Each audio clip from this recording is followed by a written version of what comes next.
We can go ahead if you want to. You're not waiting on me, are you? We just have one couple questions. Let's see. I know that the number of repetitions of the mantra chanted before certain psychic development occurs can vary upon a person's karma. But is there a number of repetitions that will guarantee results? That's according to the person's karma as well.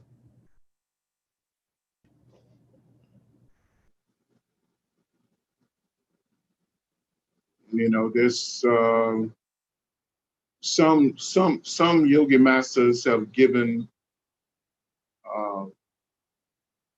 numbers to have given numbers to certain situations in order to lessen your karma. Like if you go out and cripple someone, or you become a soldier and you kill someone, they give you specific mantras to number of mantras to chant. And, you know, the Java they give you, they say may do this 10 million times or something like that, and you'll lessen the karmic blow that's coming your way. But when it comes to developing yourself and synchronizing your aura and your chakras and all of that, it's all depending on your karma. And you remember, you're constantly molding your karma.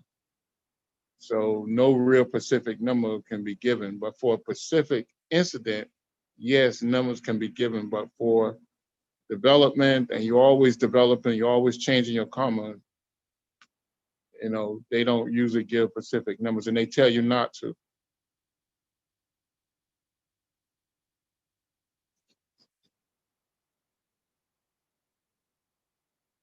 I hope that answered the question. And the same with pranayama too, right? The same with pranayama, yeah.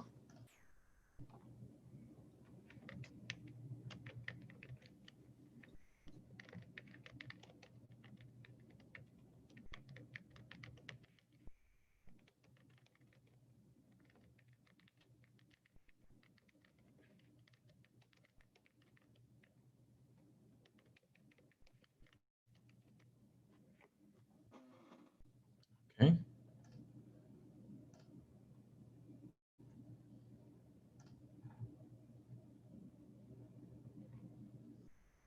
Any additional questions?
All right, then I have a question.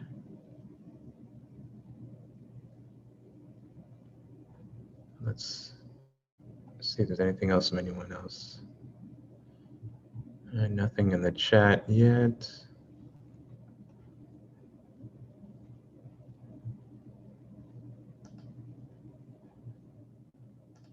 Are you able to see the screen share anymore, or only just the audio?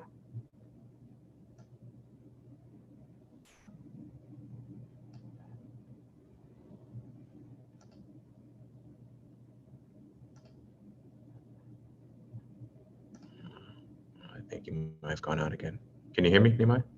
It says you're on mute. I don't know if you're.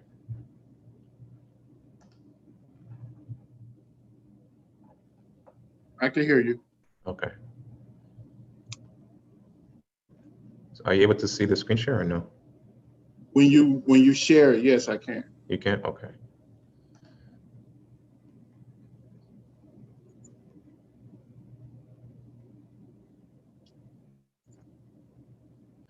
A question here. I was looking through the curated mystic books online.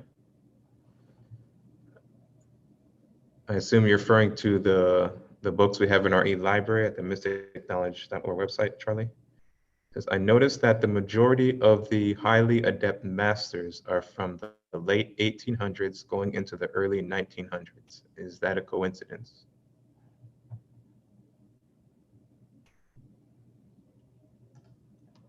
What now?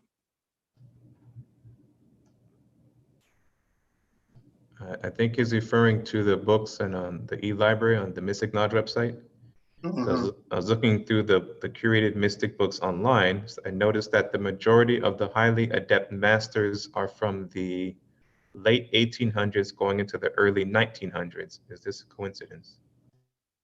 Well, that was a very intense time, and there was a lot of comic manipulation that needed to happen at that time. So a lot of the masters, they came out in the forefront. They came out in order to manipulate the karma of mankind and to prepare the way for those who had the hardest part of the missions at that time.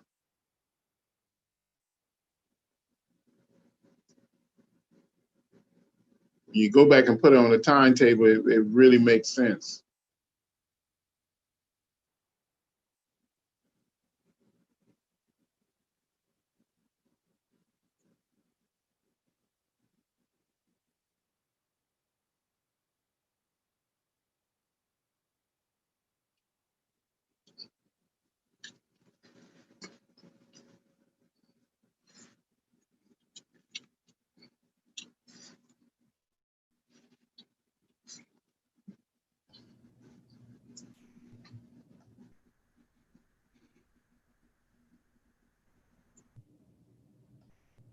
Okay.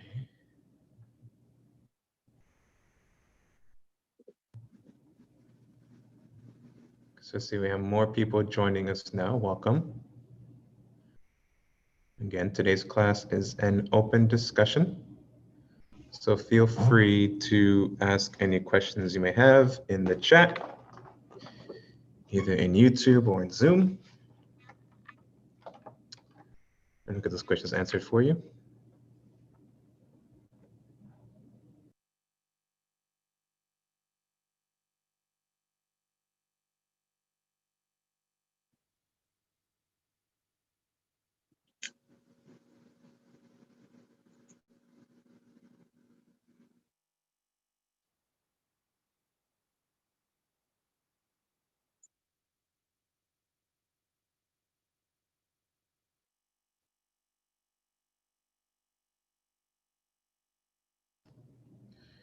Can you feel the chakras vibrate in the body?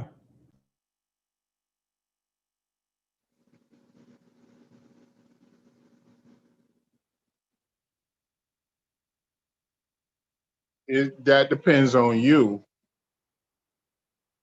and how sensitive you are. The chakras are always vibrating on many different levels. So, I mean, sometimes people are sensitive enough at times to feel one of those levels. But the chakras don't go off and on. If they did, you would pop out of existence. They're in constant motion.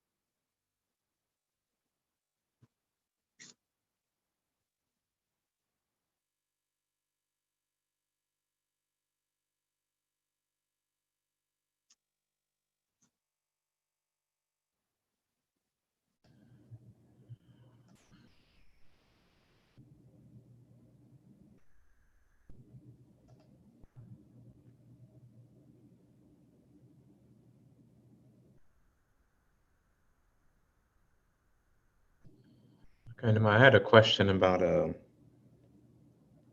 something Dr. George King has said, and you've said many times throughout pretty much all your classes, is the statement, karma is pressure toward conformity.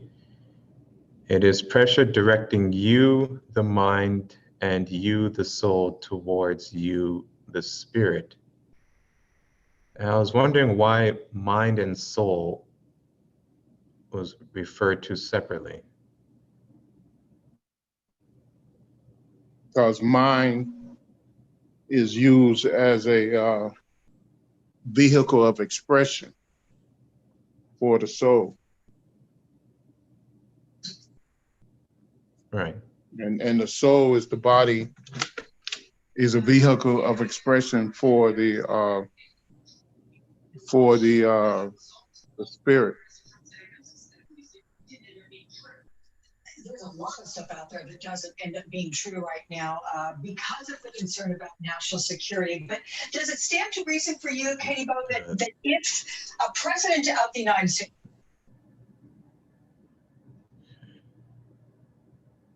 So what type of karmic pressures are being exerted on the soul?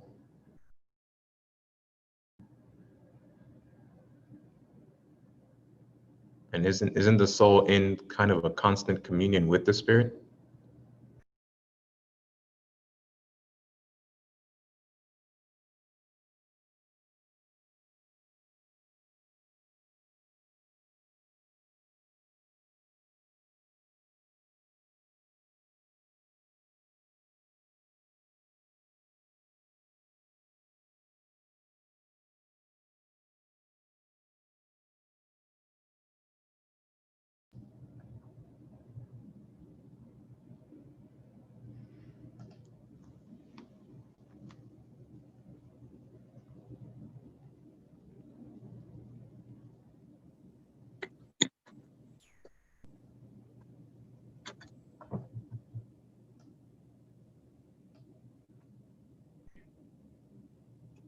Hello, Nehemiah. Are you there? Yeah, can you hear me? I can hear you now. Okay. I don't know what's going on over here.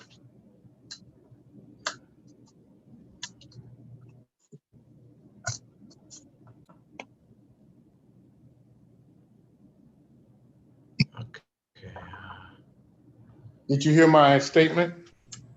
No, you went out after I finished Okay, asking. I said that I said mind is an expression, a vehicle of expression for the soul. Okay, yes. And the soul is a vehicle of expression for the spirit. Right. When you go back to the Constitution of Man, you'll notice you have spirit first, and spirit creates a body for itself called the soul, and then the soul creates all the other vehicles of expression for itself, which is the auric body, mind, the mental bodies, and the etheric bodies and astral bodies, and the prana bodies, and all. All of those are vehicles of expression for the soul. Mm-hmm.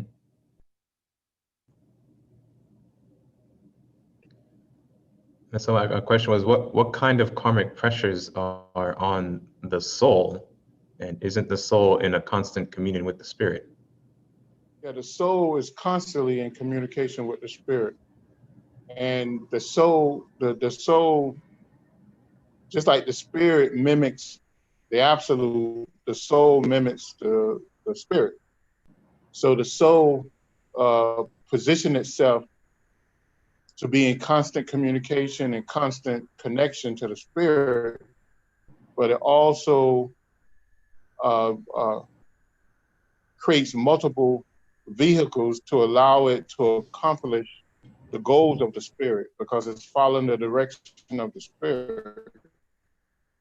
And the spirit wants the soul to involve itself to allow the spirit, to allow the manifested part of the spirit, which is the soul, to gain multiple cycles of experience in the manifested world, because the soul is in the spirit is in the unmanifested world. And the soul is constantly connected to the unmanifested, which only means the endless potential of power. Mhm. And something that have always been there. It was never created. It never had a beginning. But the soul has a beginning, and the soul will have an end when it is absorbed back into the spirit. The same way the consciousness that man has a beginning, and it has an end when the consciousness is absorbed back into man. Meditation is one of those cycles of dissolving consciousness. Because what the soul does when you go into deep meditation, you dissolve consciousness and you become aware of the whole.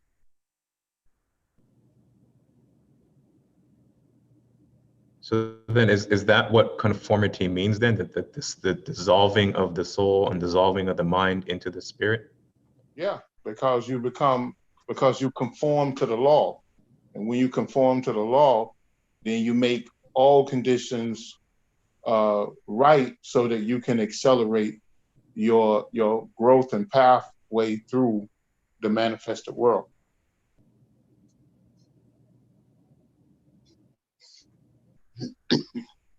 So is it safe to say essentially what he means by that? He's really addressing the free will that's brought about through the mind and the soul, correct? Yeah, because the free will is the thing that becomes the obstacles for growth. And it's the thing that took you away from the law, took you away from the pure spirit. Well, I won't say No. took you away from the law, but I would say it diverted you to a more intense part of the law. I got you. Okay. Because you always under the law, but now you have a greater pressure placed on you because of your position.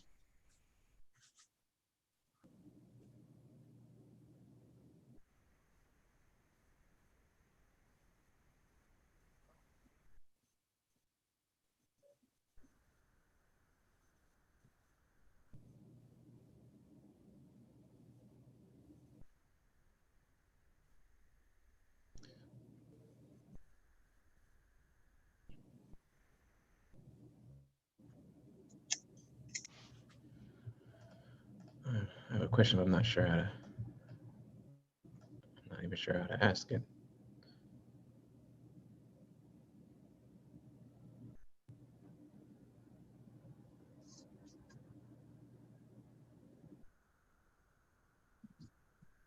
Okay, so a couple of questions here. So where does the heart come into that? Inside the heart resides a gift from the creator of your life's purpose. I don't understand the question. Yeah, Jammer, I'm a little confused about what you're asking, referring to in that question.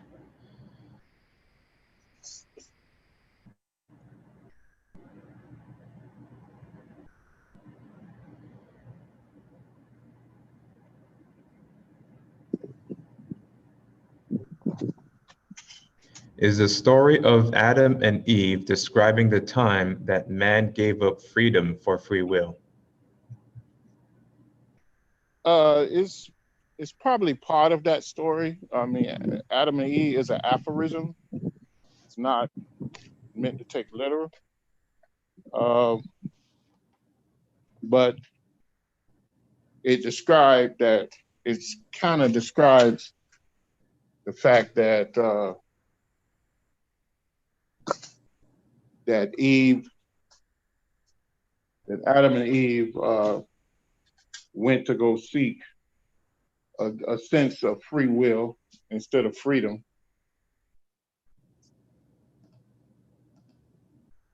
You could say that.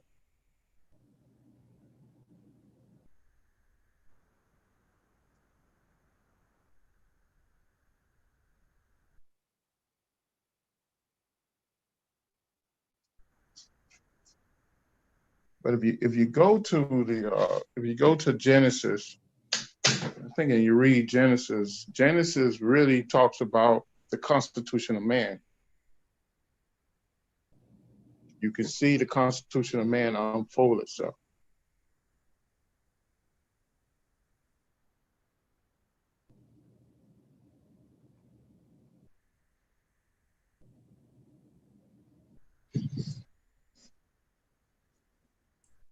You mind going in that? Do you mind going into that a little bit, just on the surface, so we can see it or follow it for ourselves? It's been a while since I taught that. Did you attend that class when I went over that? When I went over Genesis? No, I mean, unless you're talking about the 4 atoms. Well, the 4 atoms was part of that, but what it does, it talks about how the Kundalini, how the soul pushes the Kundalini down Shushumna and brings it back up. It talks about involution and then the path to evolution. That's what Genesis do. So in doing that, it kind of describes the makeup of man.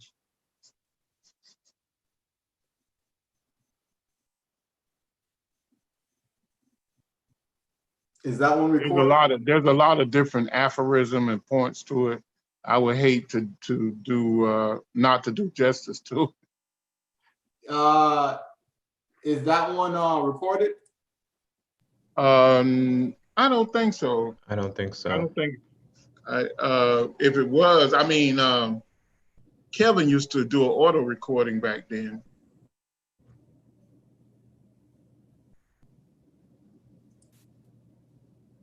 Yeah, I think that was before I came along. Yeah.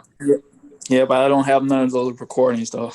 You don't have no more of those recordings? Okay. No.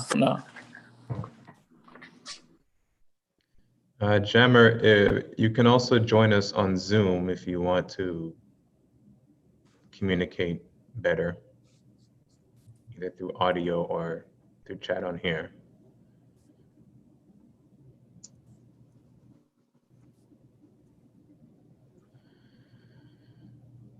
A question here. Let me read this first. If karma comes back from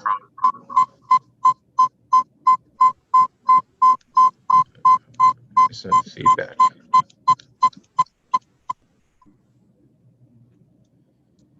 Okay, it says if karma comes back from a past life,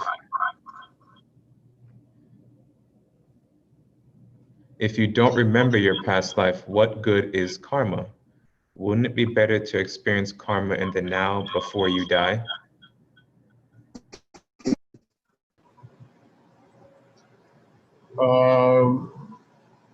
That's assuming that you believe that the conscious mind controls everything, when the conscious mind does not.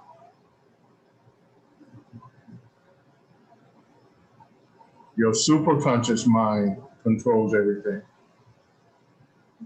And your superconscious mind and your subconscious mind protect you from all the drama or the pressures that can be brought about from all the past events or past phobias that you may have had, that you have built up for yourself, or what the yogi teachings call the samskaras, the thousands and thousands of samskaras that you have deposited in your auric body that's causing havoc on your whole makeup.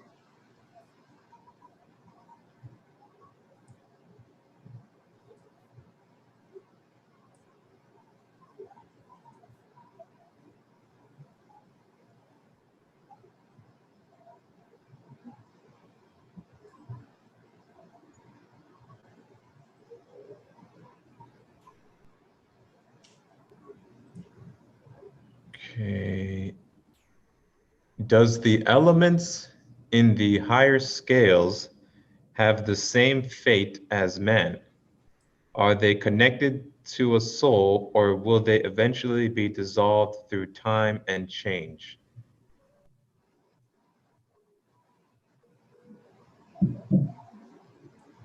The elements is part of Shakti.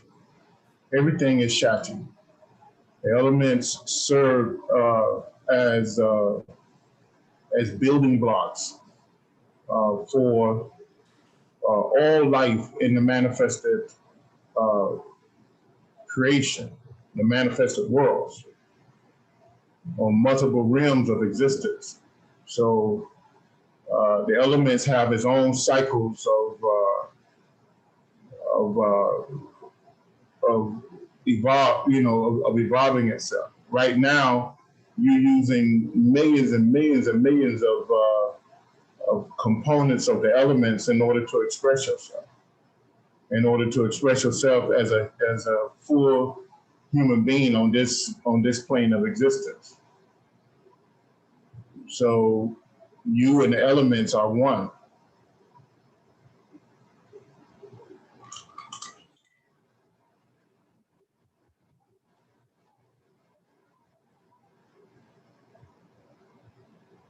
But I would say we do a poor example of expressing the power of the elements.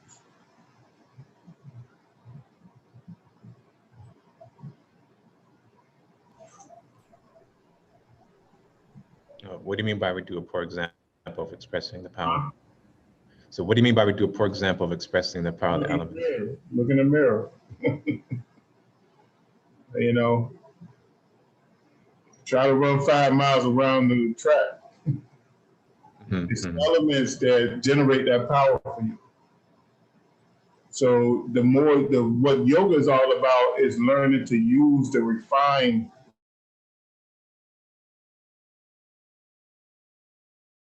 to use the elements on a highly refined level.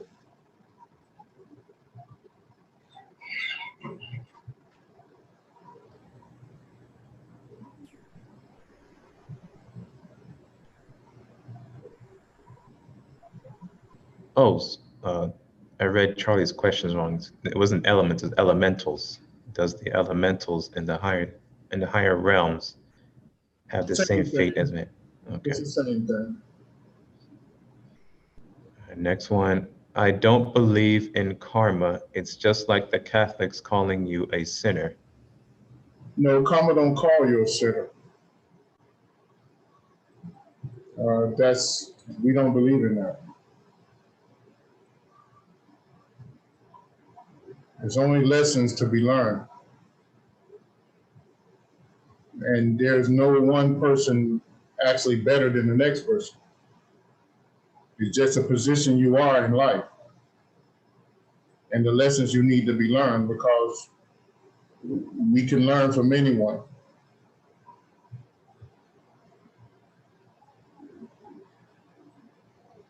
But karma is the law, it's the framework in which we live in. And depending on our karmic configuration, places us where we are.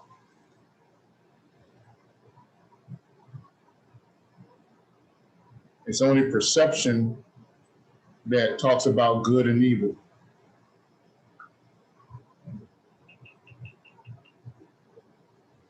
And in those positions, you can desire to do good, or you can desire to do what you call evil. But because the law is perfect, by you doing whatever you do is going to bring back a particular reaction to you.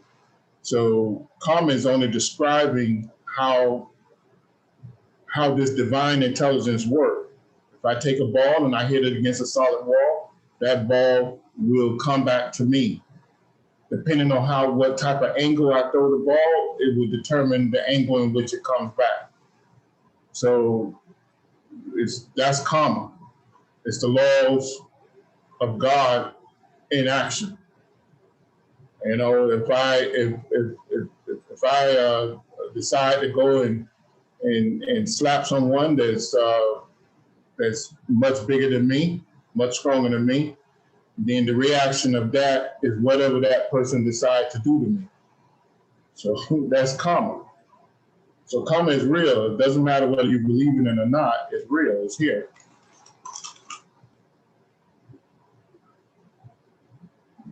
If I go and do good, then good things will come back to me. That's karma too.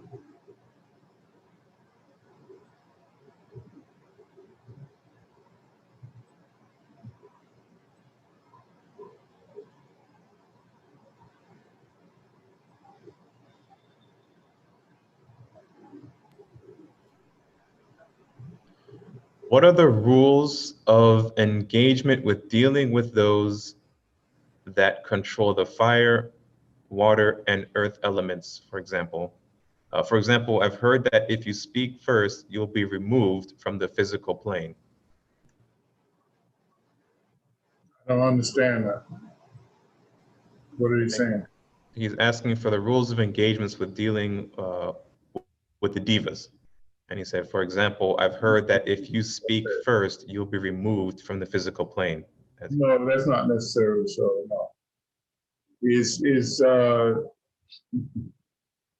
right now you have a host of divas making sure that you exist on this physical plane, also making sure that you exist on the astral planes, and also making sure you exist on the etheric planes, on a mental level, emotional level, a psychic level, and a physical level, each plane.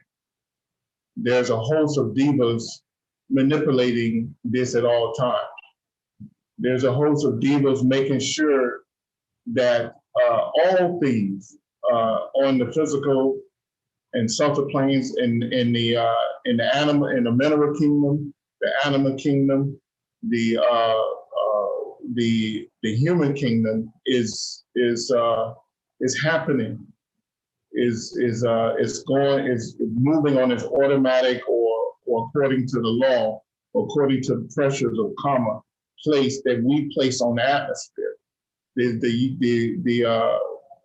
great yogi teachings say that chitta is pure mind until it interacts with man and or animal, and then it becomes what? Manas. So and that manas creates a negative effect. The same way the energies, the 5 major pranas coming through the universe, through the sun, it comes down to the earth, and then our actions creates the 5 minor pranas, which is a negative response to that pure energy. So you always have the action and the reaction, and the divas make sure that reaction is properly governed or properly happen. In order to do what? In order to, in most cases, to help us and to spare us.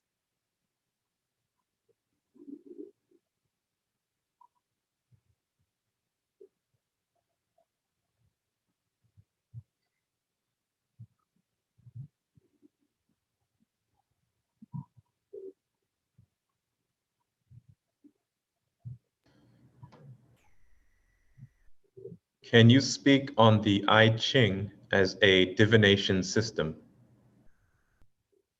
Yeah, I can, but it's too much to go into. There's too many. I will have to teach a class on that. It's too much misinformation out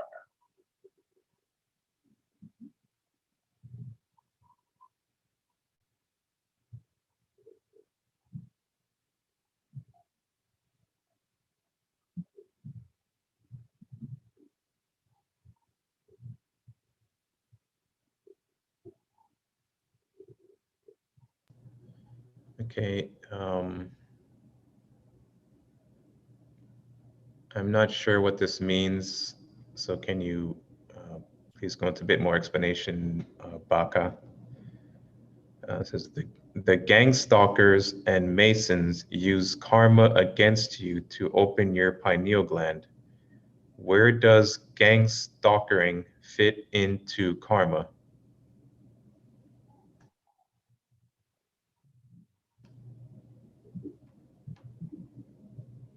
The whole, like I said, there's a lot of on stuff like that. There's a lot of misinformation about the pineal gland and giving it this great power, and you know, it's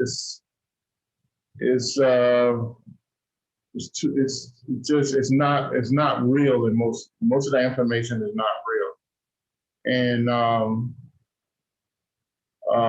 being able to actually get into someone's head or pierce their auric body or whatever, or their mental bodies, or place a spell is not as easy as people think it is. And the only reason why they can do that is you open yourself up to them.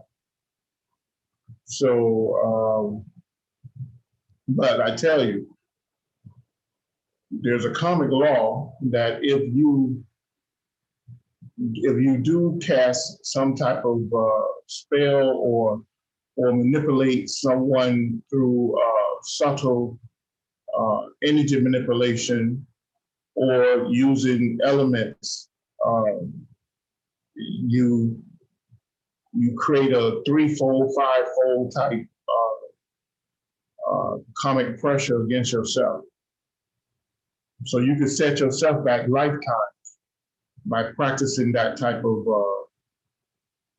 those type of practices or rituals, where you try to control someone else without their permission, without their conscious permission.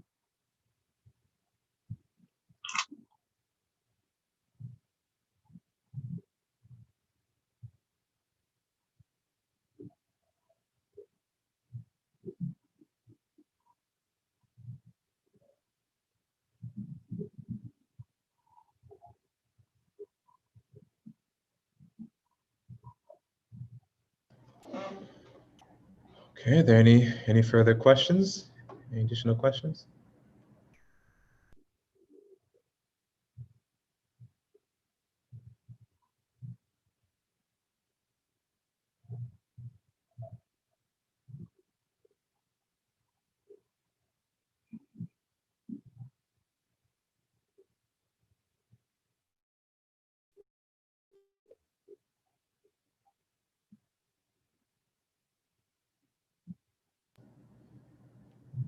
Can the pendulum help in seeing how your chakras are vibrating?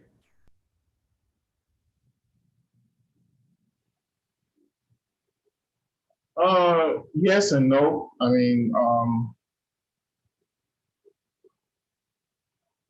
yes, on a particular level, on a basic physical level, but no on the overall level.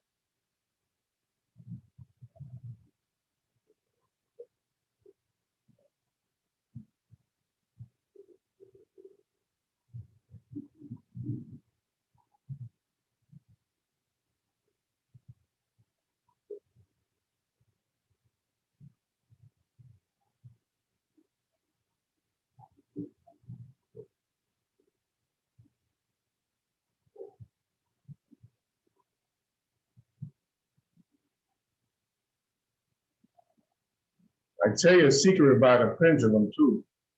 When you deal with a pendulum, you are manipulating, you're using the elements, the Mahabhutas, and in order to use that type of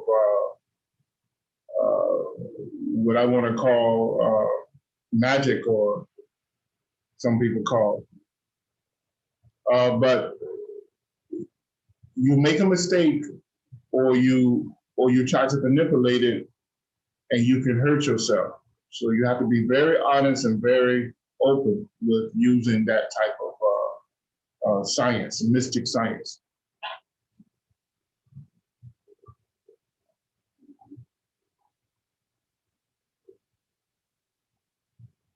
I say the karma is threefold. I mean, I've seen people faint. I've seen people go into seizures trying to manipulate that. So you have to be honest.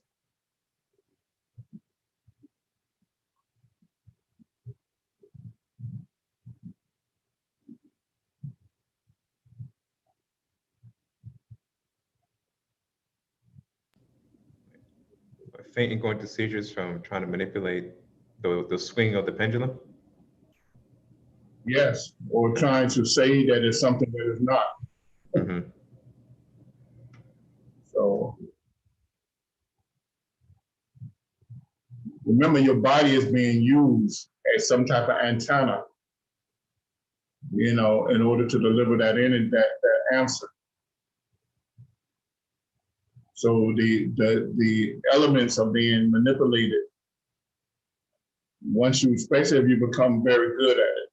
So the minute you shift and try to introduce some type of negative action and energy, you will have an immediate effect.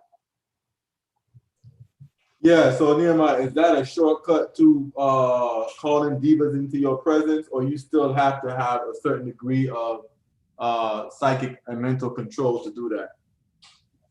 Yeah, I mean, you have a psychic and mental control, but the divas is at work because you created the proper conditions to allow them to work to you, to allow you to use those higher quality of the Mahabhutas through you.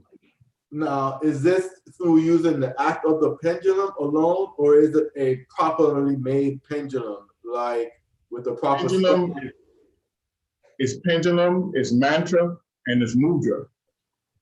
All those use elements. All those are part of when you chant. What are you doing?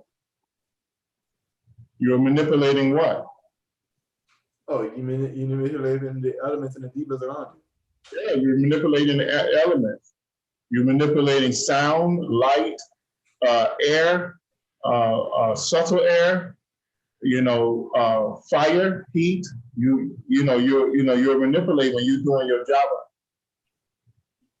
So that's part of that, and that's why the masters say that the power of mantra is guaranteed. And mudra being an aspect of mantra is the energy is guaranteed too. The pendulum is a part of a mudra. And it doesn't make a difference what the pendulum is made out of? Well, they give you directions of how to do that. I mean, since I was a child, I always used wood. And that works better than a crystal? Crystal is good too, but I fashion wood more than crystal. I use crystal when I wanted to project certain images through crystal. Okay. So.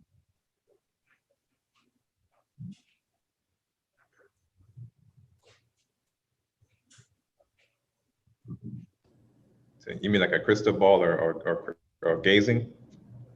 Yeah.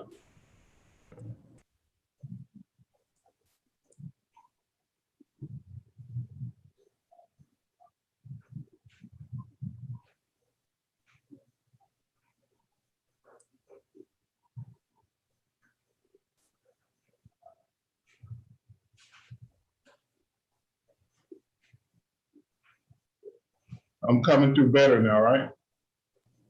Yes, a lot better. Yeah, I had to reboot my system. Oh.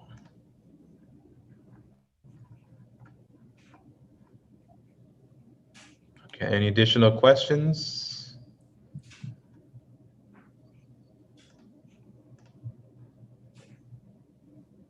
I think we can.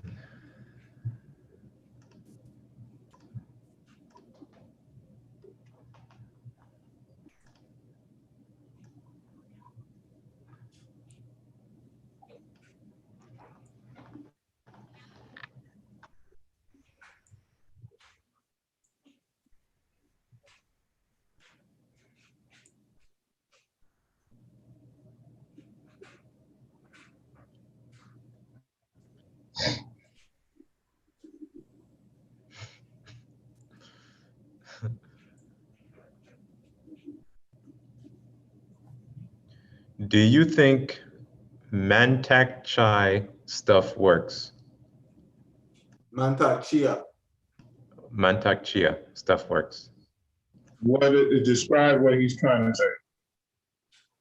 You have a few of his books. He's the one that Lionel was really into, the Chinese gentleman, and he gave a lot of his books are focused on the regenerating the body and using specific mudras and breathing techniques to tie yourself into the elements. He's most famously known for the thing that matters the least, which is seminal retention. But when you see, what you said? he's really famous. It's like, you know, it's like Tantra. When everybody hears Tantra, they think sex, right? Yeah. So Mantak Chia, when they hear Mantak Chia, the first thing that comes to mind is seminal retention, which is those type of exercises. But most of his books are totally different. He wrote the Macro and Microcosmic Orbit. He wrote, I got almost all his books. But Lionel was really, really big into him, our old martial arts teacher. Okay, I may have read some of that before, but I didn't take to it. But most of those things, so I wouldn't say it's good or bad, but most of those, what I noticed, they just went into the ancient teachings of Tantra, Tantra Satra, Mantra Satra, and manipulated them into what they wanted, or they went and took some of the Sufi type stuff, or the Egyptian type yogi stuff, and manipulated to get what they want. You know, but the problem with that is not having all the proper rules, unless they did the proper contemplations or samyamas and meditation on what they was trying to do. Yeah, that's the word I was looking for. He is all of his books are centered on Qigong exercises. Okay.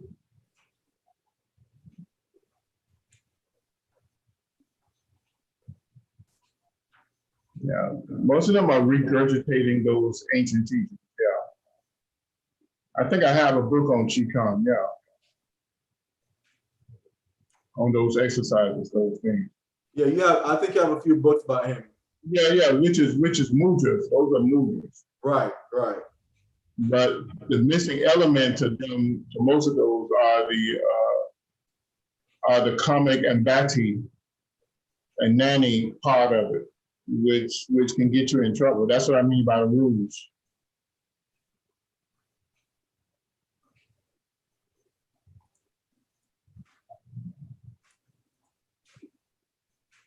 You know, some people, they use those things, and they and some of you may know that they become useful and they look good for a while, and then all of a sudden they accelerate in age. That's the reaction. So.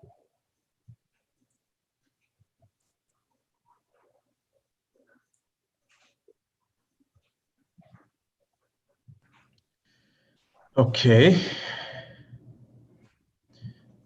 How can we overthrow the corrupt government with this knowledge? Government will overthrow itself, I tell you that.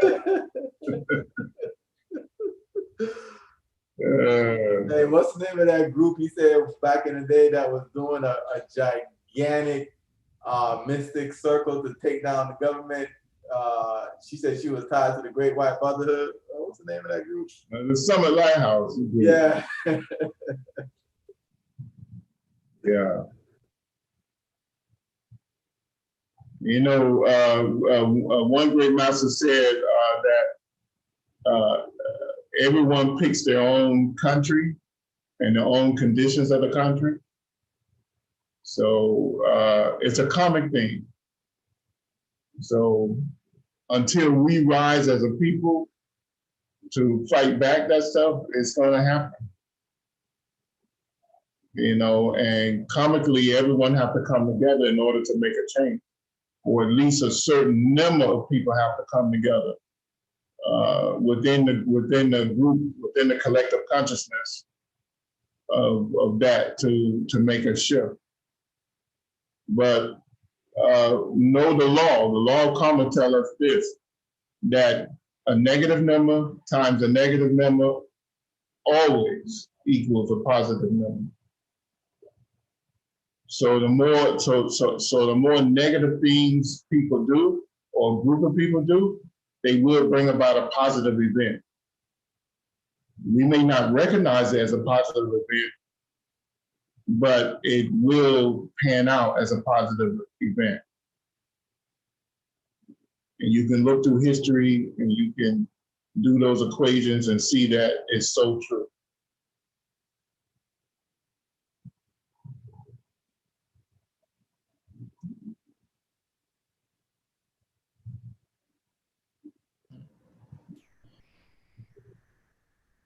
I'm starting to see a vapor/mist in the air, close and in the distant environment in general, and it's very subtle. Is this an indication of my psychic abilities are opening up? So it reminds me of gasoline vapors on a hot street. It could be. I mean, that's one of the first things most people see. Not most people, but very intense people. But most when basic or good level of psychic vision come in, you notice a gray mist everywhere, and it's all over everywhere. And that is the I call it the Manus effect. I call it it's that Manus effect of mankind and animals living here on Earth. We create that gray residue that's everywhere.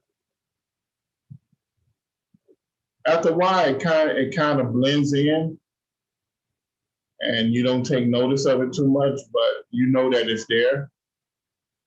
But in the beginning, you notice it because you don't see that physically everywhere. On the higher rims, it's almost absent. In the higher rims, you have a greater light, you have a greater, the mist is a bright light. Things shine and brighter.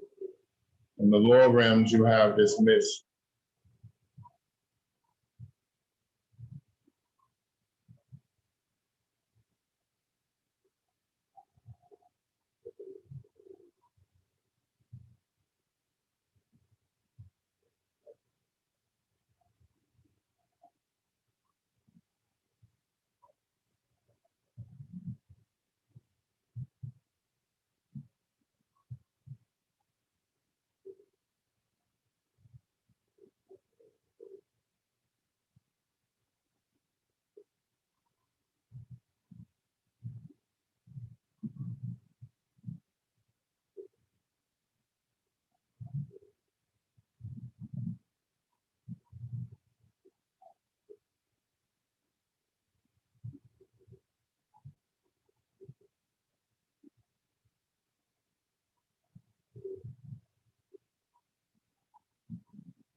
Okay, are there any additional questions?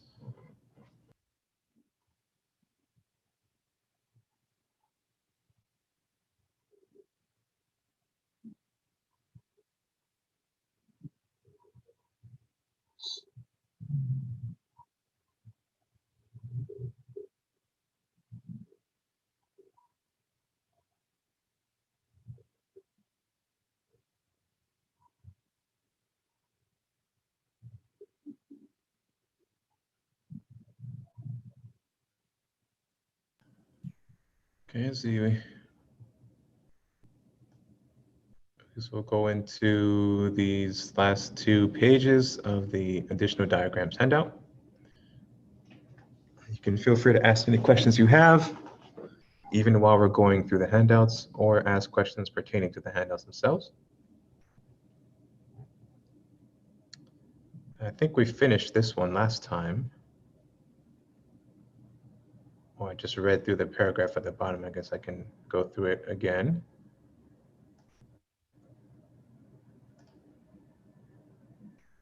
All right, so the mystic makeup of the sensory perception in the paragraph at the bottom.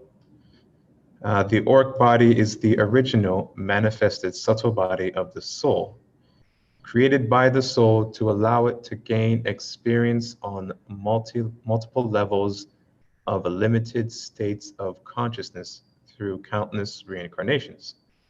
The subtle auric bodies, or auric unit, is a series of subtle magnetic fields that exist on the etheric, astral, and subtle gross physical levels. These auric magnetic fields of substance are designed to hold patterns of consciousness for the soul. It has the ability to receive and transfer mental intelligence to the various aspects of consciousness within the auric field's operations.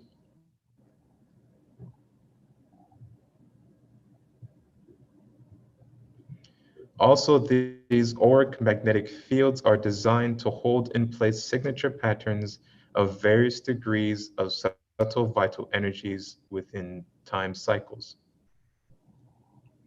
It's also capable of receiving and transferring patterns of subtle vital energy configurations as well.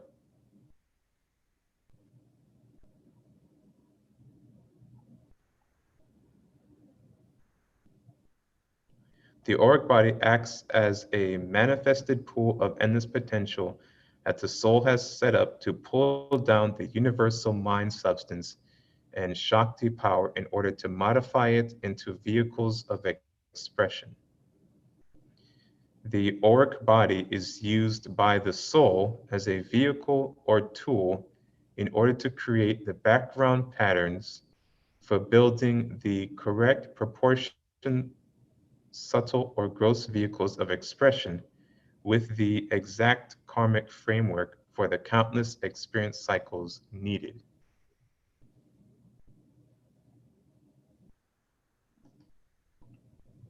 In other words, the auric body or bodies are manifested to operate on all planes of existence.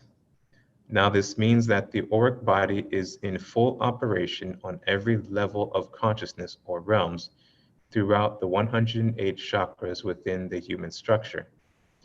I say this to point out that every chakra is not only a level of consciousness or vortex center of power, but a total realm of existence. The auric body is locked into all these vortex centers of power, chakras, that are also realms of existence and also represents levels of consciousness of such complexity it is almost incomprehensible. Okay.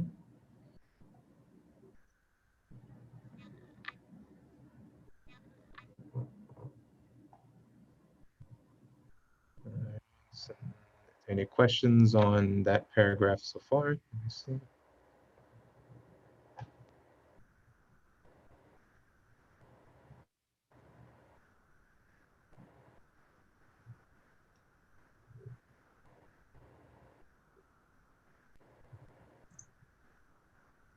So I have a question about auric fields. Can they expand to fill a space? If I wanted to neutralize a space that has negative energy, should I visualize my aura filling the room with good intent?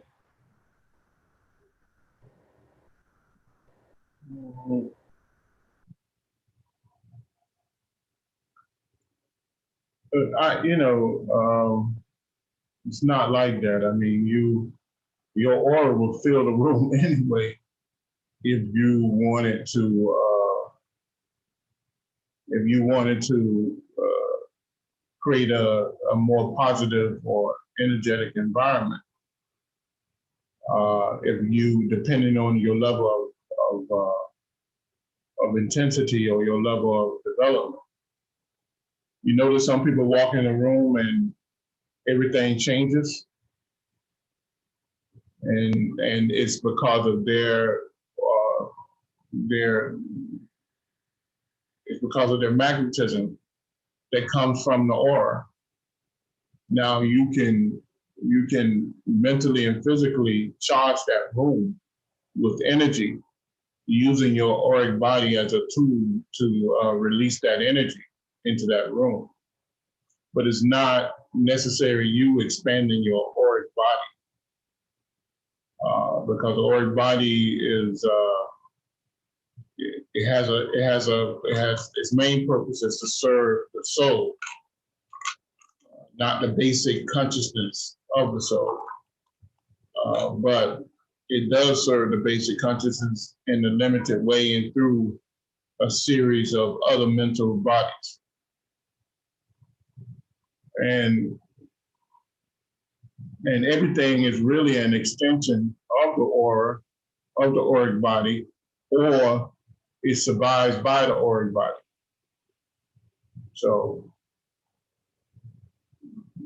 I would tell you to go back and study the constitution of man, the mystic constitution of man.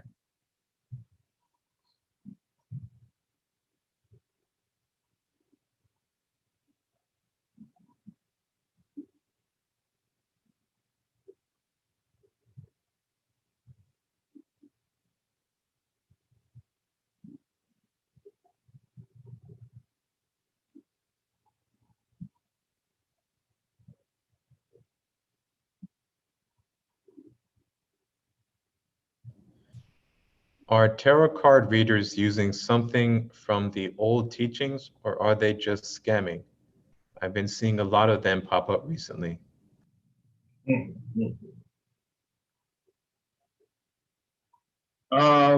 Tarot card is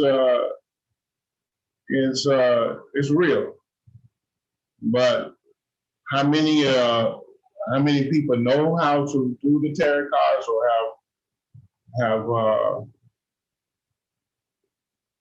have educated themselves and practiced enough to do the tarot cards? I think it's rare that you find someone who can really do it, who's really, really good at it. But tarot card is a mystic science. The same way numerology is, the same way astrology is. But to find people who's really, really good at it is rare.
When you say that the auric body is in full operation on every level of consciousness or realms throughout the 108 chakras within the human structure,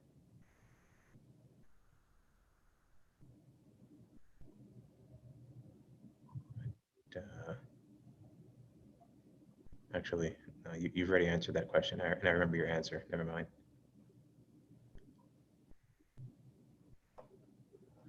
Are there any additional questions? All right, then move on to the final page. And this page, this diagram is about understanding withdrawal of senses from the consciousness. I know you've had a lot of questions on this particular practice in the past. And Nima has also given us several different practices in order to achieve withdrawal of the senses, in order to turning the senses within.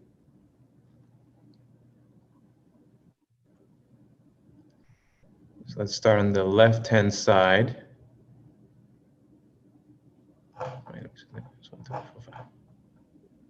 5, pratyahara. Pratyahara, withdrawal of the senses, the practice of withdrawing your consciousness from the physical senses includes creating the ability to withdraw man's 10 senses and 10 sense organs from the outside world. The 10 senses of man can be described as number 1, smell, number 2, taste, number 3, sight, number 4, touch, number 5, hearing, 6, movement, 7, excretion, 8, generation, 9, grasping, and 10, speech. The last 5 senses are recognized by the metaphysical world as the additional 5 senses. Now, these 10 senses are used for perceiving, registering, and responding to sensory reception of outside stimuli. These 10 senses operate through the 10 sense organs within the physical body or the physical structure. Man's physical connection to the world is made through these sense organs. These senses keep the consciousness preoccupied with outside activities, not allowing man's consciousness to actually become familiar with the inner sensation of the mind or higher self. The mind energy that rests and radiates deeply from man's higher consciousness operates on a higher vibration and moves with a great velocity. In order to experience basic consciousness, the soul splits up its awareness into 10 sensations that can perceive and register various layers of basic consciousness on an etheric level, astral level, and gross physical level. In order to further sustain the separation of the senses on its various levels in cycles of time, the soul then creates the sense organs of the etheric, astral, and physical bodies.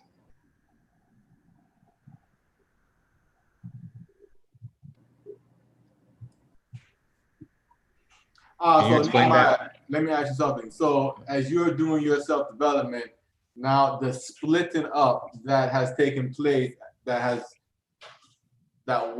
taken place to make you quote unquote conscious, right? At some point in your evolution, especially if you take a more proactive approach, you have more of a merging that takes place, right? Right. So now I don't know if you really want to give it away, but I guess do you have specific practices that accelerate this consciously, knowing the process of what's going on?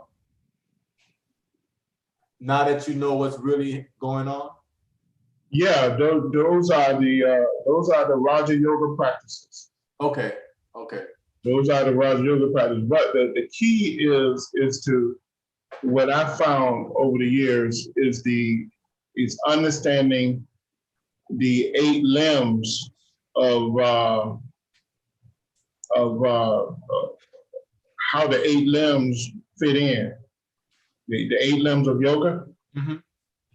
You know, and these days they have modernized it to a point where it's fancy and not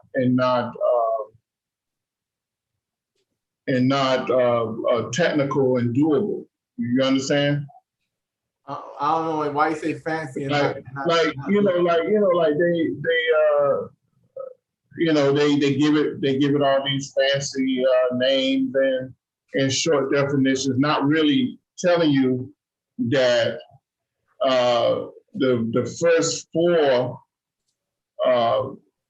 limbs are very intense, and they're connected in a sense, and they bear the all the warnings, and it creates a good balance. Like yama is control, but it's more it's control of all thoughts and all actions.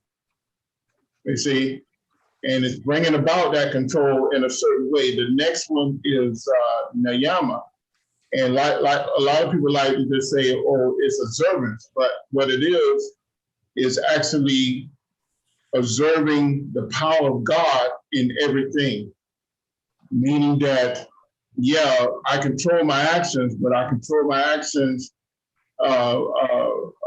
by conforming to the law, because the power of God is the energy, or the power, or is the force, the energy, or the force that I pull on in order to make my actions, whether it's mental actions or physical actions. See, so if I'm pulling that from a great sacred source, then I need to respect that, and I need to see God in everything I do, and that will refrain you from doing a lot of things that you do.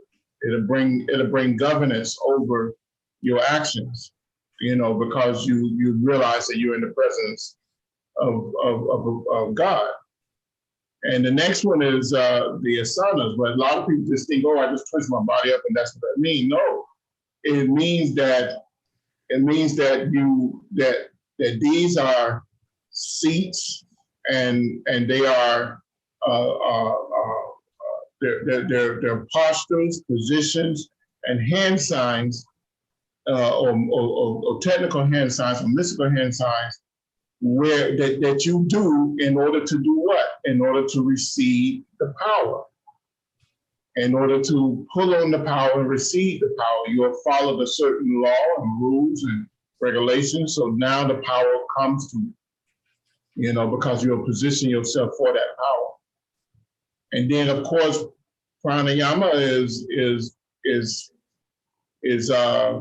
is controlling the subtle energies within the body, within the physical body, the mental body, the astral and etheric and physical bodies. Because why? Because the control of the breath is done through the subtle nadis. So when you control the breath, you control the nadis.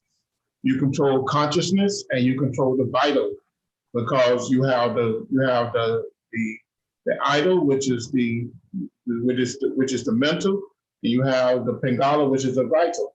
And these nadis, which is the nostrils, the eyes, the ears, the mouth, they control multiple realms of existence within your inner self. So you prepare yourself by moving the blockages, clearing up things, and potentizing their ability to handle the subtle energies. Then you go into Patahara, where you withdraw the senses. So all of these things are connected. And when you do that, you're doing what? You're predetermining your actions, as Dr. George King told us in a simple way. Yeah, but the ultimate withdrawal comes through the rise of Kundalini. It comes what? The ultimate withdrawal comes through the rise of Kundalini. Yeah, but you have to withdraw your senses in order to bring about focus and tension, which is concentration. See, when you concentrate, what do? You bring about a single-mindedness. What you take one subject and you think about that, and you don't allow your mind to think about anything else. So one of the ways you do that is by withdrawing your senses and thinking about that one thing. See, and then you bring about your attention on that one single thing, and that increases and pushes the all the gnotic flow of mental and vital energies to that one subject. See, and then you further intensify that by picking up the new information on that particular subject that you're concentrating on, and then you go into a level of contemplation. Because now you are picking up the emissions of new information because of your actions of intense concentration. See? And and then that leads into meditation. Because at that point you begin to continue on that particular subject or object that you're concentrating and contemplating on. It'll lead you into the point where you dissolve your consciousness into, because now you have pulled your senses in, which is part of your consciousness. Now you begin to dissolve your consciousness in order to go into a meditative and samadhic state. And that's where you allow the higher consciousness to take over, and then the higher consciousness allows the soul to take over, and then the soul allows itself to be bathed in the light of the spirit, so that you can open up to the all knowledge space. Okay. But you can see how the ancient teachings, it gave us all this stuff, but you have to really study all the sutras and aphorisms in order to see it. But we had a lot of help from Dr. George King, from Swami Sivananda, from Swami Vivekananda, and in studying their teachings, and we can see. And it becomes more prevalent to us when we practice. Okay, so then the key word here for pratyahara will be withdrawal of senses, and then when you're talking about the advanced pranayama exercises and mantra, you're more talking about the dissolution of the senses, where you start to consciously raise kundalini. Right. Okay. Remember, the senses is part of the consciousness. Yes, right. It's an extension of consciousness. So let me ask you a question. That practice, I don't know if I should even say it over the Zoom. Is that the only one really like that for your withdrawal of the senses? I think you know what I'm talking about. The one where you put your fingers in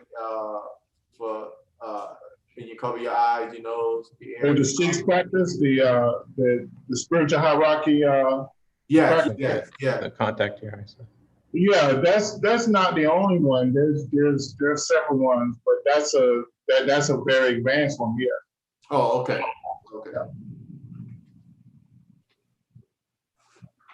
I never understood why it was so effective when you practiced it until you got later got into this. Yeah. It's very effective.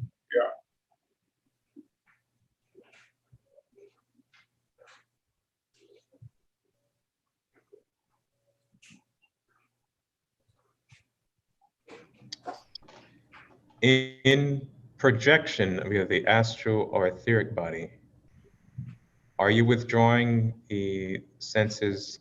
Like, say, when I'm in astral projection, am I withdrawing the senses from the physical body to operate into the astral, or withdrawing the consciousness from the physical body to operate in the astral? You, in a sense, but you're actually splitting the consciousness, because you still have some awareness of the physical, Right. Mm-hmm. of the physical plane. But it is part of this exercise right here, withdrawing the sense. That's why I said it's not the only yoni. The yoni mudra is not the only one that shows a complete withdrawal of the senses.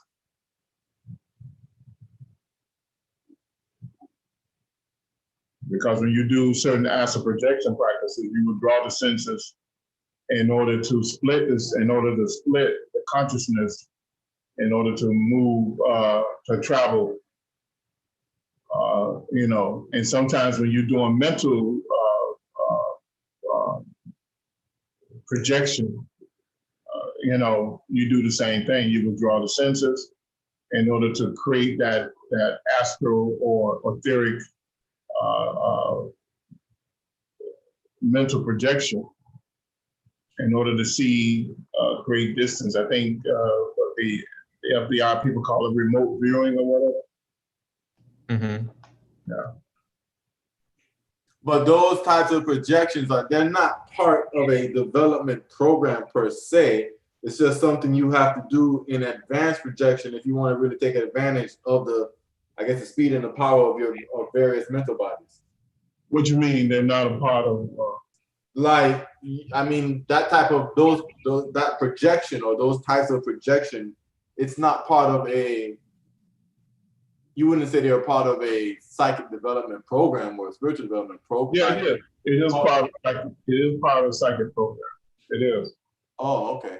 Yeah, those are techniques that they use in order to, while you're doing your deep breathing and your mantra and all that stuff, on your at different levels, you begin to use those type of practices in order to enhance. Those are like samyamas, in other words.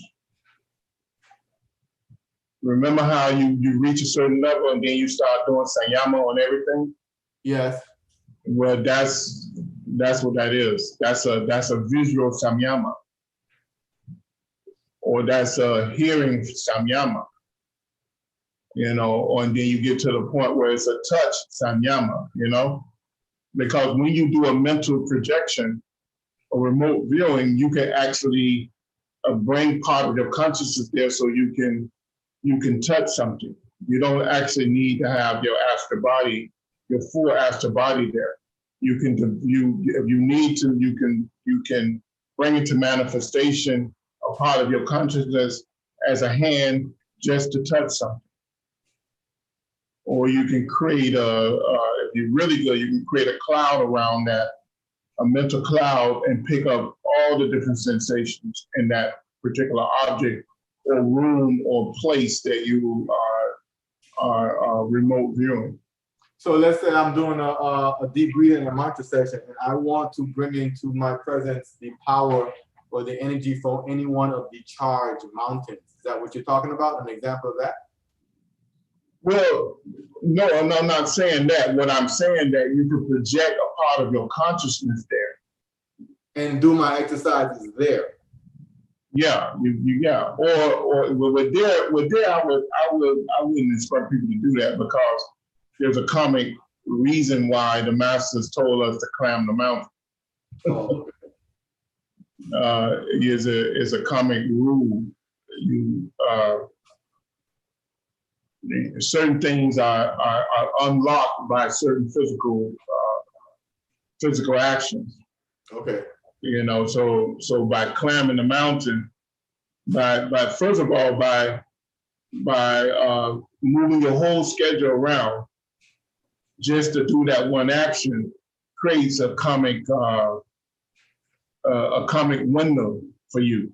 That's sacrifice, though. That's sacrifice. Yeah, okay. Sacrifice, and then by actually physically going up the mountain, that opens another comic door for you. And then by taking time to go through the rituals that we've been taught, creates another comic window, and then it allows you this great energy that only an adept can pull on. You know, and for that given time, or you know, but now that window, that comic window, is open for you to pull on and manipulate if you in the right frame of mind. All right. So so if we go back to say something like the 12 blessings, and it happened at your old house over there in Pine Lake, I think that house was really charged. But like one time, you know, and I guess we were so consistent too back then. But a few times I've actually unconsciously I found myself in a slight projected state while doing the 12 blessings, and I just kept doing it. But I wasn't in a projected state where I was out looking down on my body as I was out in my body looking at my projected self, which is kind of different. It was kind of weird. But you know, that happens in the 12 lesson where your consciousness rise about 10, 15 feet out of your body, and you are pushing the energy through your body. That's what you're talking about. Yeah. Where you are aware that your consciousness is 10, 15 feet above. That's one of the effects of 12 blessing practice. You know, and really what happens at that time, your higher self compensate to allow you to push that spiritual energy through you. And at that point, your part of your consciousness elevates to a level in order to help transmute that energy. It's almost, the way I look at it, is almost the same way you have the news truck pull up and they want to broadcast an event from that place, and you see the antenna come up out of the middle of it, and it goes up 30 feet, 20, 30 feet up in the air. Well, a part of your consciousness do the same thing. So, I mean, that happens a lot to me. I'm sure it happens to most people doing it. You know, Dwayne, you felt that, right? Yeah, I felt that several times. Yeah, I'm sure, Kevin, you felt it, right? Are you there, Kevin? Yeah, I'm here. You felt that a couple of times, right? I'm sure you felt that as well, right? Yeah. Yeah, I'm sure Janelle or Summer felt the same thing. You know, but that's what happens. You know, and it's evident too, especially like when we push our energies to heal someone or to give the divas energy to divert a storm or whatever, that you really gets intense at that time. So.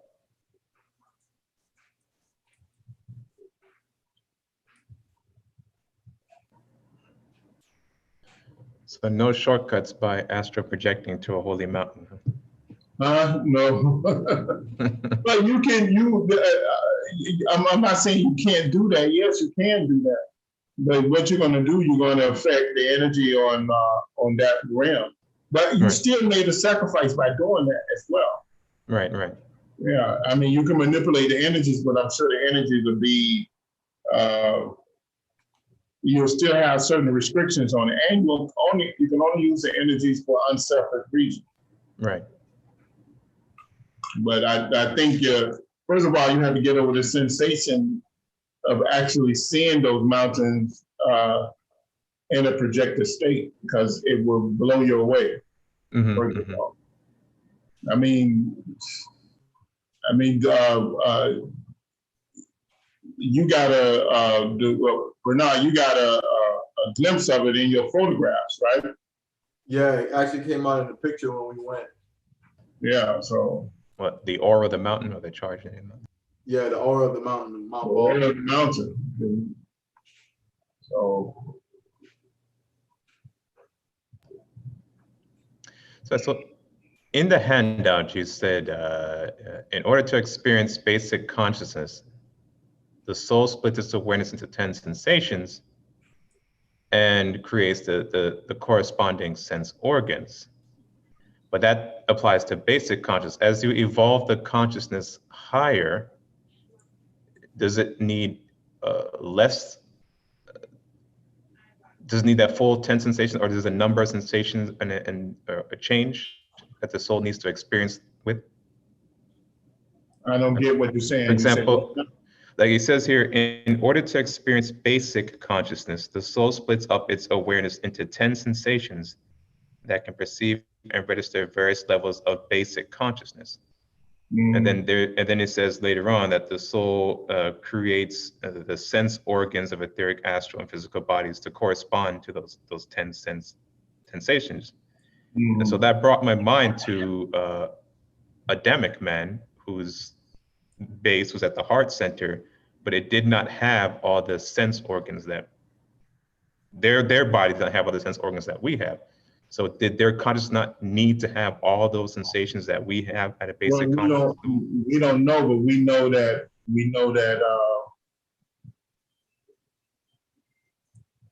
they still had sense organs. We do know that. Right.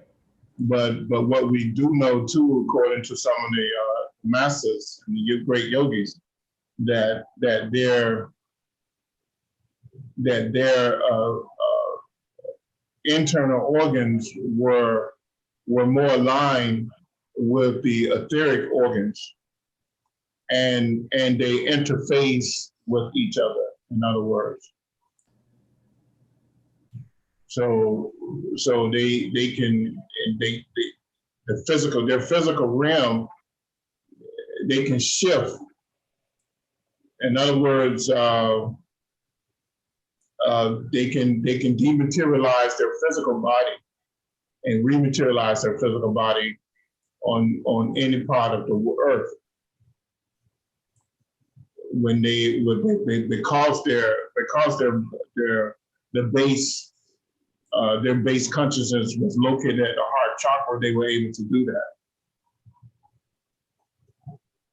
because they did not have an astral body. Astral body is a distorted body of consciousness. Right. The etheric body is not distorted.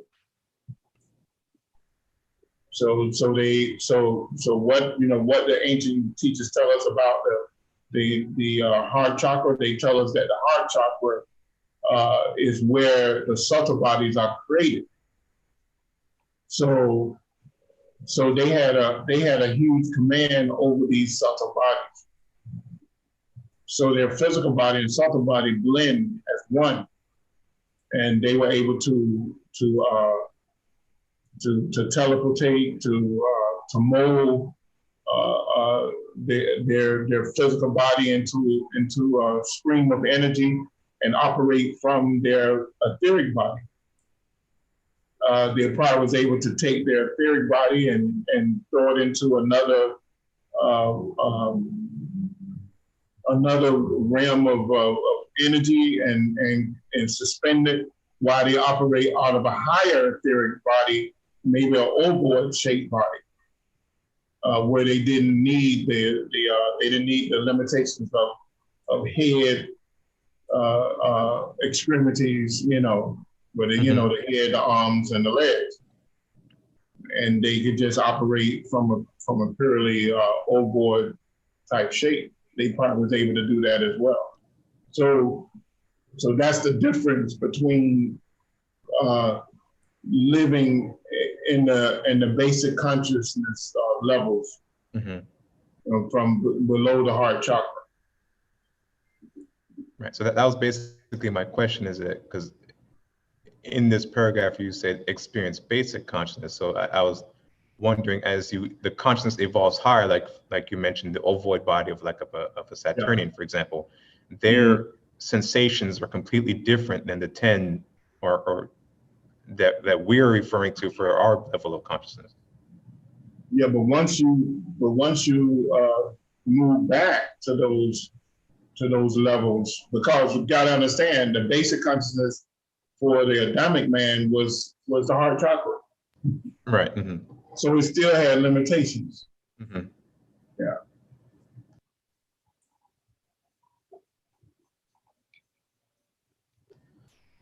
Okay, there's some questions here. During the 12 blessings, how do you keep your concentration on both energies, the one from above and below? My mind jumps around between the two. is it supposed to be a stream flow of constant energy during the entire 12 blessings? Yeah, I think the thing you need to do is just focus on the prayer and projecting the energy. And when you do that, and when you do that, you'll notice that you can control your mind. But Charlie, what do you mean by two energies, one from below? Are you referring to the white light and the violet flame? Because while we're praying, we're only visualizing the projection of the white light out. I'm a little confused what you mean by what energy you're referring to from below. Okay, no, we don't send out the violet flame with the prayer. We visualize the white light going out, and that's the from the palms of the hands in the heart center. The violet flame is a protection and preparatory practice that we use to prepare ourselves and to harmonize and charge ourselves for the prayer practice. But you don't have to visualize that going out during the prayer. That's right, Nehemiah? Right.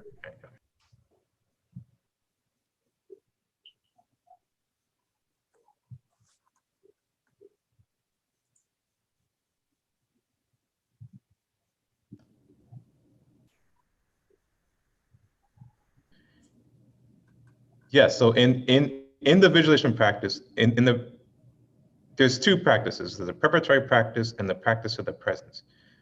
In the preparatory practice, and both in the practice of the presence, we do amalgamate the white light and the violet flame together within the heart center.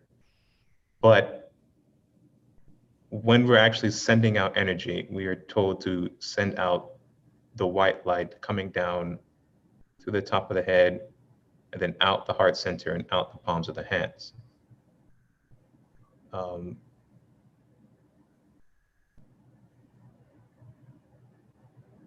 You don't want to add any color or discolor, distort the prayer energy you're sending out.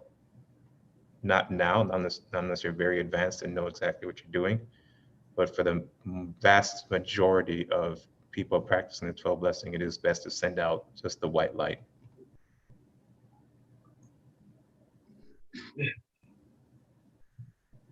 You can actually do harm by coloring the light and not know what you're doing.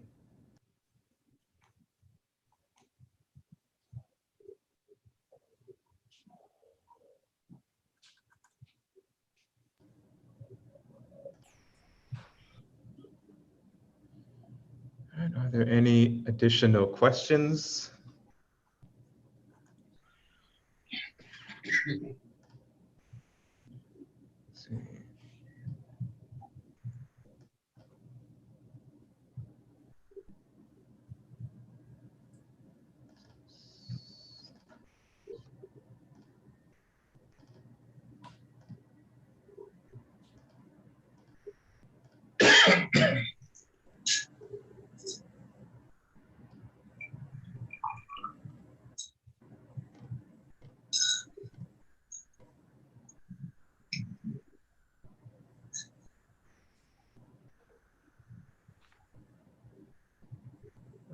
Let me see.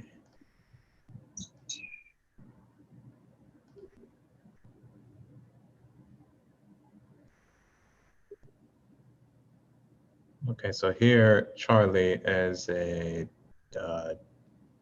some diagrams that Nehemiah drew up, handouts in regards to both the violet flame visualization practice that we do at the beginning of the 12 blessings.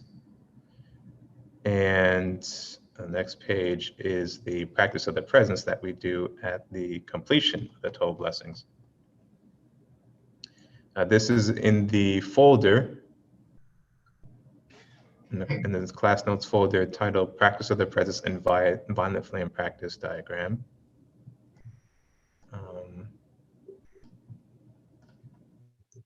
I guess we can go through it and close out with this today.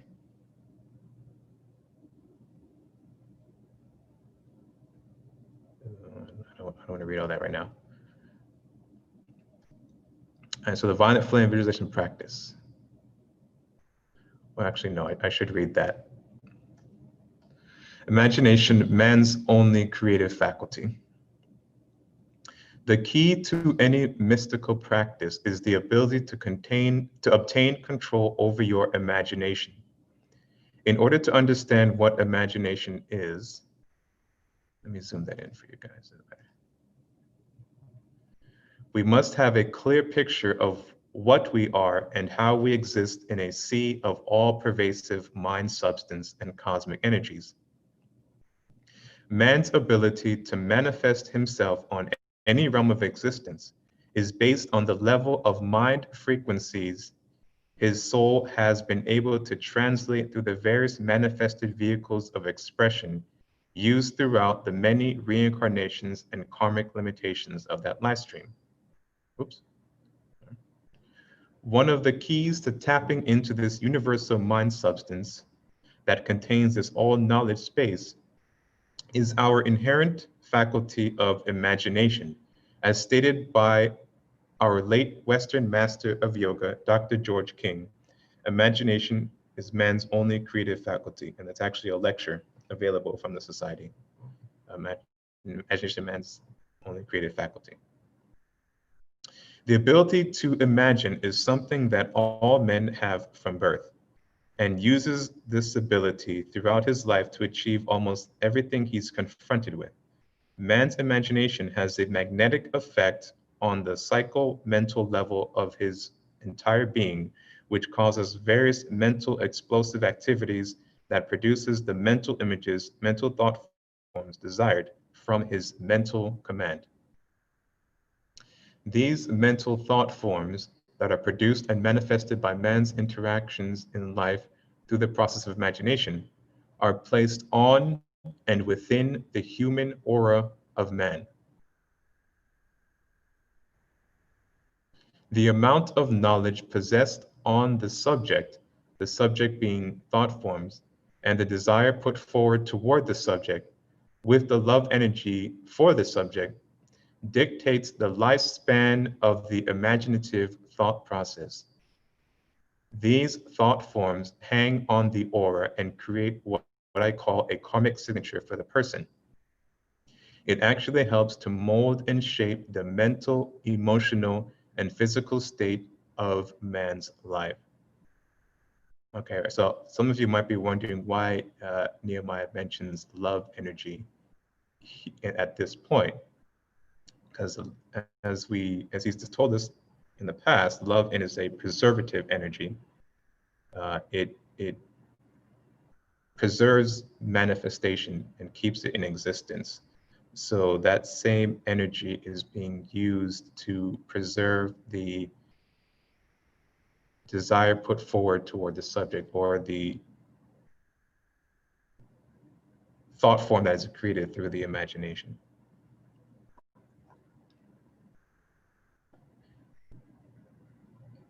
Sorry, so here we are. Each one of these thought forms have various colors, shapes, and patterns that formulates throughout the aura of man. These thought forms discolor and distort the human aura, nadi knots, chakras, and nadis, subtle nervous system, which serves to affect the levels of mind substance and cosmic energy frequencies that are constantly bombarding the chakras of man. Okay, so we've heard this before, right? How these thought forms, the different colors and shapes and patterns of formless of the aura form and discard, distort the human aura. So when we were looking at the auric signature and the different aspects of the aura and the samskaras and the manas, this is what he's referring to here. And how our thoughts become the karmic signatures within the aura, either distort the aura or can assist us, like when we take on higher thoughts, like spiritual thoughts, or take on practice like the 12 blessings and prayer. These thought forms whether positive or negative, serves to cloud and impress the atmosphere of the psychomental, emotional, astral, and physical levels. These thought forms also lead toward creating massive, energized thought form entities that serve to help give particular areas strong characteristics. The imagination of man is an inherited creative energy that man uses to tap into the universal mind substance and the all-pervasive cosmic energies, prana, to pull down and mold this endless supply of divine potential into gross manifestation. So this should sound very similar to the other handouts we were looking at, how the spirit manifested the soul and the soul pulls down on the Shakti and so on. So all of these themes repeat and tie into one another. Man's uncontrolled imagination is slowly destroying his gross states of manifestation, physical life, by creating negative thought patterns which transform into the mental, emotional, and physical disorders that eat away at our very being. The result of this is countless incursions to work out the negative compositions activated by the contamination of the auric body extending from the negative thought forms of the uncontrollable imagination. So basically, this paragraph answers why we die. Oh, why the physical body dies and needs to be reincarnated. We basically kill ourselves. On the reverse side of this, when man controls his imagination, great power is his. Controlled imagination helps to clear the naughty pathways by decontaminating the auric body. Prayer, mantra, pranayama, mudra yoga, and concentration/contemplative practices are all the result of controlled imagination. One of the greatest keys to man's development is his inherited creative faculty, imagination. All yogic development exercises uses the power of imagination at some level of its practice. Controlled imagination helps man to tune into the higher frequencies of mind and pranic forces entering and exiting in the various chakras of the human body. The positive controlled thought forms ionize the aura around the body and allows the cosmic energies to burn up negative blockages around the chakras, creating the opportunity for higher frequencies of mind substance and energy to be detected by the conscious mind. So Charlie, I hope that gives you a clear explanation as to why we do not color the energy we send out when performing the 12 blessings. And we keep it at that white light so as to ensure we are channeling the highest possible spiritual energies that we can at that particular time. Oh, sorry. Do you want to go into this name, or do you want to just keep going?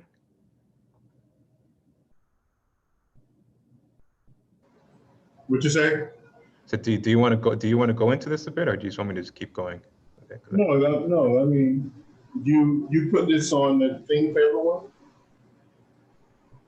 Yes, I hope everybody can see it. Yeah. Yes. So, I think this is self-explanatory. Once you read that, this is self-explanatory. If they want to take the time to go and read it themselves, they can comment with questions. But it's two different practices. So.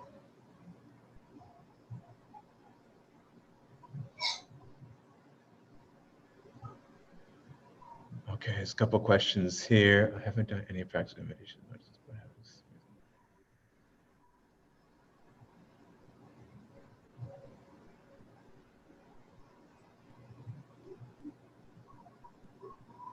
I haven't done any practices or meditations, mantras, but have experienced a lot of what you have spoken about in this class.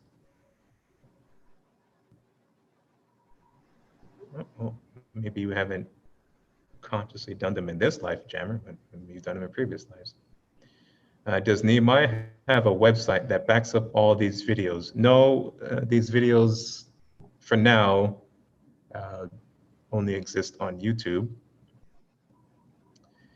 In case YouTube is taken down in the future, maybe this video can't stay up.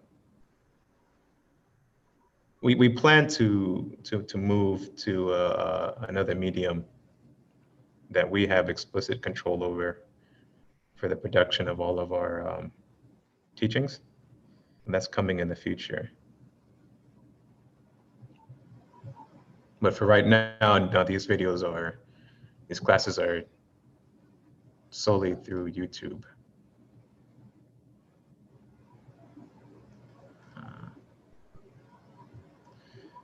This lesson might be heavy for the public, definitely heavyweight notcher. Yeah, it is, but because you brought up the subject of the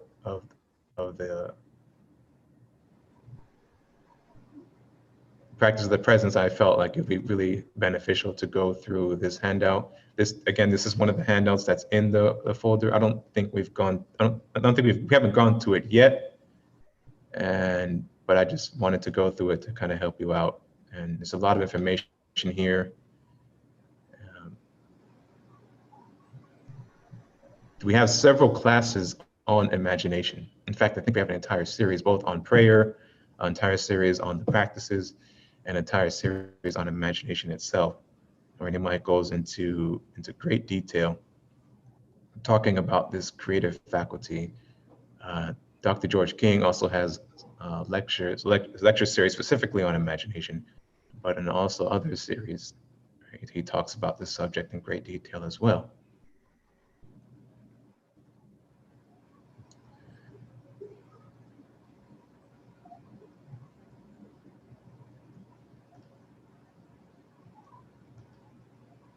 Okay, so I guess I'll read, how long have we been going? Okay, I'll finish up with this. So this is the actual violent flame practice. I'll go over this, Charlie, because you have attended quite a few 12 blessing services. So everybody watching, you can thank Charlie for allowing this to be presented.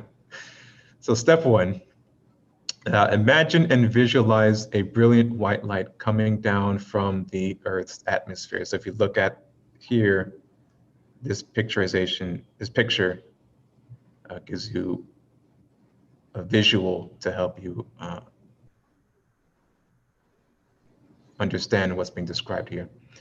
See this brilliant, magnificent white light as it descends upon your head and allow it to radiate the brain. Bring the white light down to the neck, shoulders, and into the heart center, allowing it to fill the heart center. Hold this visualization in place, and then move your imagination and visualization down to the Mother Earth and make a reverent request to this great and divine goddess, the Mother Earth, for her violent flame of protection and transmutation. So in these diagrams here, it has the figures standing up. You can do this both standing up or sitting or seated. If you're standing up, you want to have the hands down, arms down to the side, and the hands in a particular mudra practice. It's here where Nehemiah is giving out this mudra, which locks and seals the energy within the body. You can see it in the diagram.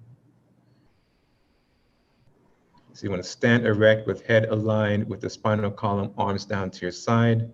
Allow this brilliant white light to radiate the brain. Lodge this brilliant white light in the heart chakra, or in the heart center. And he actually has another diagram where he shows a side profile view where the heart center is about 6 inches in front of the breastbone. And so you bring the white light down through the body and then push it out into this heart center and visualize it filling up the heart center. And after you've done that, then you take your mind down to the Mother Earth, to the Logos of the Earth, to request for her violent flame, which is in step 2. So step 2, imagine and visualize this violet flame of protection ascending upwards through your feet, legs, and up toward the heart chakra from the locus of the Mother Earth. See this violet flame penetrate through every molecule in your being, all the way up to the heart chakra. With your imagination and visualization, allow the violet flame to amalgamate with the white light at the heart chakra. Okay, as you can see here in the second diagram, the violet flame is requesting from the Mother Earth, and you visualize that coming upwards through the layers of the earth, through your feet, your legs, all the way up to the heart center. And you amalgamate these two forces together within the heart center.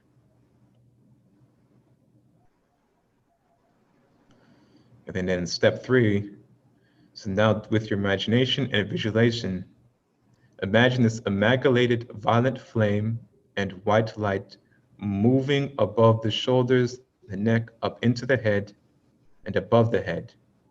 Allow this violet flame to engulf the whole physical body and auric structure. Allow this violet flame of protection and transmutation to penetrate every molecule of your being. See this violet colored flame extend itself some 20 feet above the head.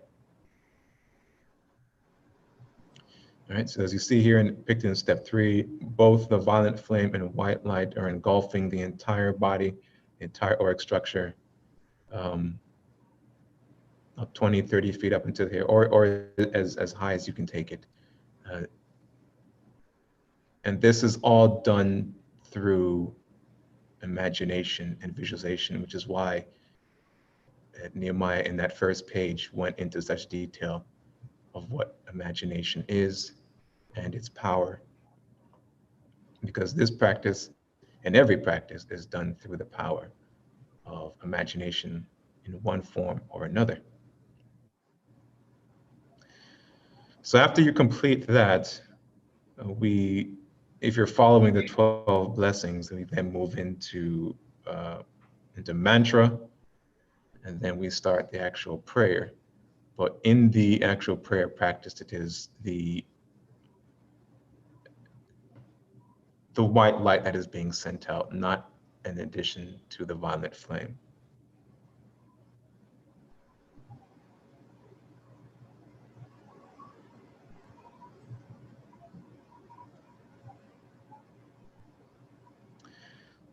So yeah, don't worry about it, Charlie. We all make mistakes as we start out, but it's good that you ask questions and get your questions cleared up so that you can continue to develop in our spiritual evolution.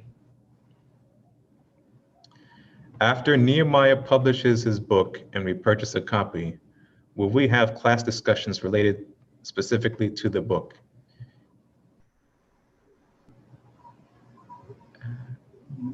Yeah, we did with the other book when we published. When I published the prayer book, I think this will be in the prayer book. We'll do the same thing as well.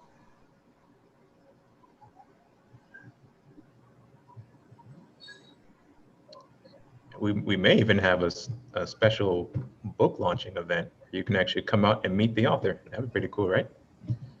Yeah.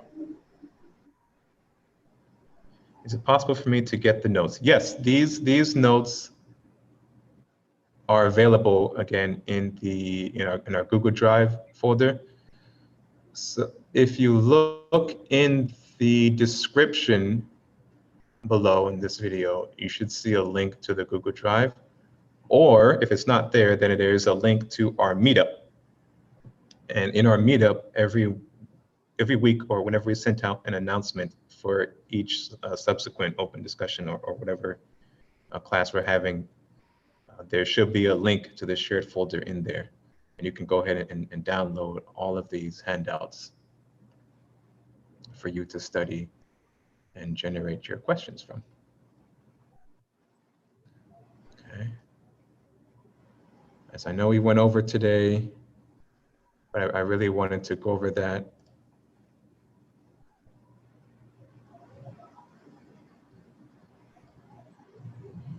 There's another page here talking about the practice of the presence. But I think I'll go over that another time. If you'd like to actually participate in these practices, we have a weekly 12 blessings prac service that we hold on Thursdays. Nehemiah needs to do a world tour. Yes, I agree. We need to get together and send Mr. Davis on a world tour. So that would be a great project for us as the students to take on. We have a weekly 12 blessing service every Thursday evening. We send out energy to the world for spiritual healing, upliftment, and for the positive quantum manipulation of humanity. You're welcome to participate in that service. And we do perform the violent flame practice and the practice of the presence, as well as other practices in the 12 blessings. So are there any final questions before we close out today's open discussion?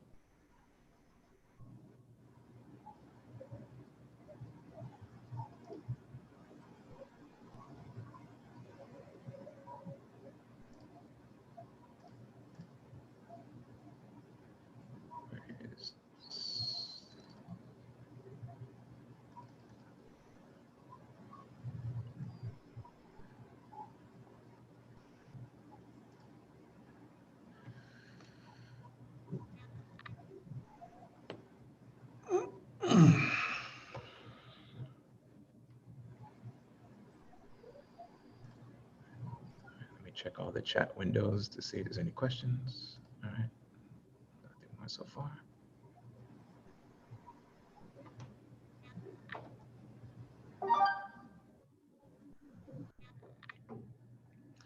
Okay, if there are no final questions, let's go ahead and close out with the New Lord's Prayer,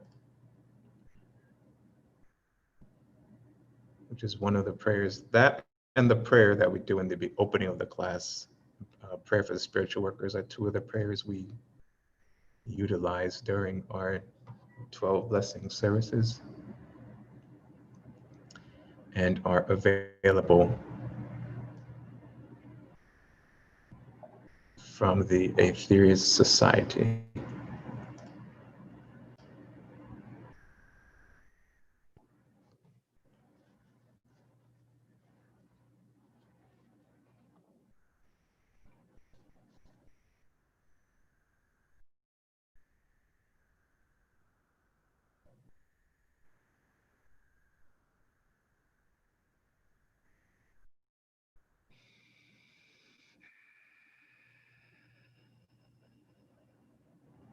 The New Lord's Prayer.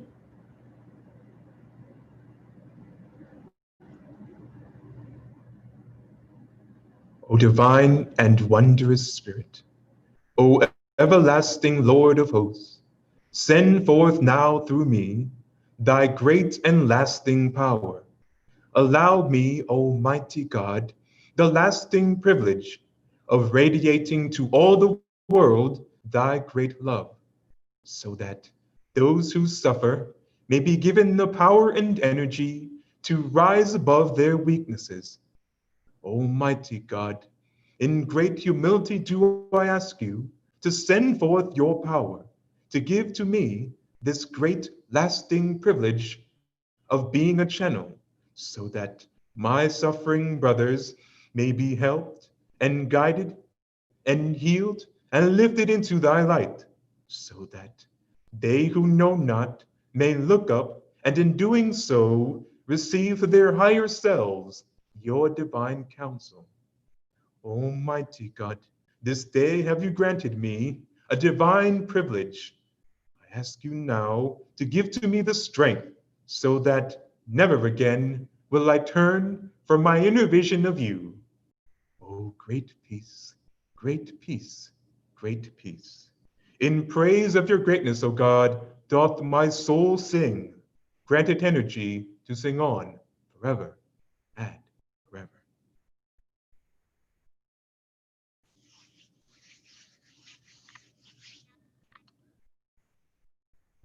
Okay, everyone. Thank you very much for your attendance and for your questions.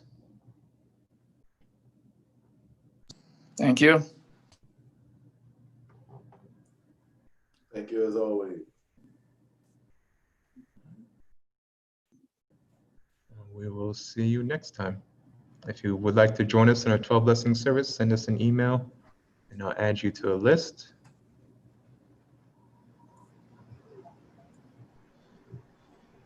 Otherwise, have a great week. All right. Thank you. All right.